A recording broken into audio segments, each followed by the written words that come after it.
епизод 6 на Off Limits ще проверим дали каквото се случва в Вегас наистина си остава в Вегас. На път сме към най-голямото технологично изложение отвъд океана. След няколко закъснели полета и около 30 часа по-късно, мисия CES започва. В цифри това са над 2,2 милиона квадратни метра изложбена площ, над 3600 изложители и повече от 170 000 очаквани посетители от цял свят. Всичко започна с пресконференцията на LG, където беше представен новият им смартфон с извит дисплей LG G Flex 2. По-симпатичен и по-функционален от оригиналния модел, а самолекуващото се покритие отзад вече заличава леки дръскотини не за минути, а само за няколко секунди. Или поне така обещава производителят.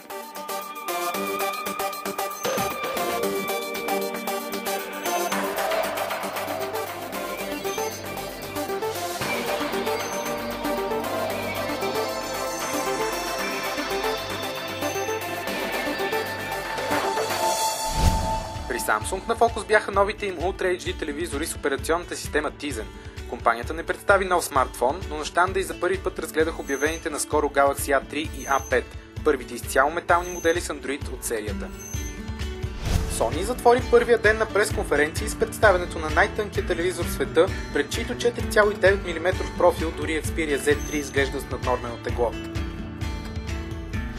Темата за по-качествения звук чрез Hi-Res Audio също беше на фокус, а самият Тони Хоук излезе на сцената, за да разкаже за преживяванията си с току-що обявената екшън камера Sony с 4K видеозапис. Японците показаха и облагородена версия на умния си часовник SmartWatch 3, който през февруари излиза на пазара с метално тяло и метална веришка. Основните характеристики са запазени. Защита от вода, вградена памет и GPS, с които до някъде може да го ползвате и като самостоятелно устройство без връзка с смартфона.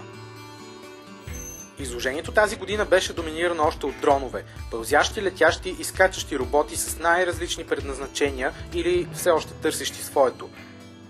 3D принтери и очила с разширена или за виртуална реалност също бяха част от шоуто, а безпилотните автомобили обикаляха изложбената площ и привличаха погледите, като щандът на Audi беше сред най-посещаваните. Лас Вегас за мен не беше само CES. В свободното време около изложението успях да разгледам някои от емблематичните хотели в града, да загубя няколко долара на рулетка в Caesars Palace и да се кача на най-голямото виенско колело в света High Roller. Отгоре получавате гледка към цял Вегас и особено след залез градът е впечатляващ.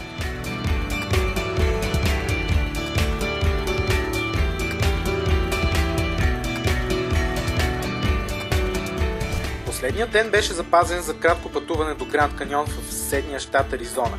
И това е Гранд Каньона в Аризона. Ако се чудите колко е дълбоко, доста, но не смятам да отида до там, за да ви го покажа. Както се шегуваше шофьорът ни до там, туристите си плащат за да видят една голяма дупка в земята, но всъщност прелитането с хеликоптер на тази дупка остава като най-вълнуващото изживяване от презокеанското ми пътешествие.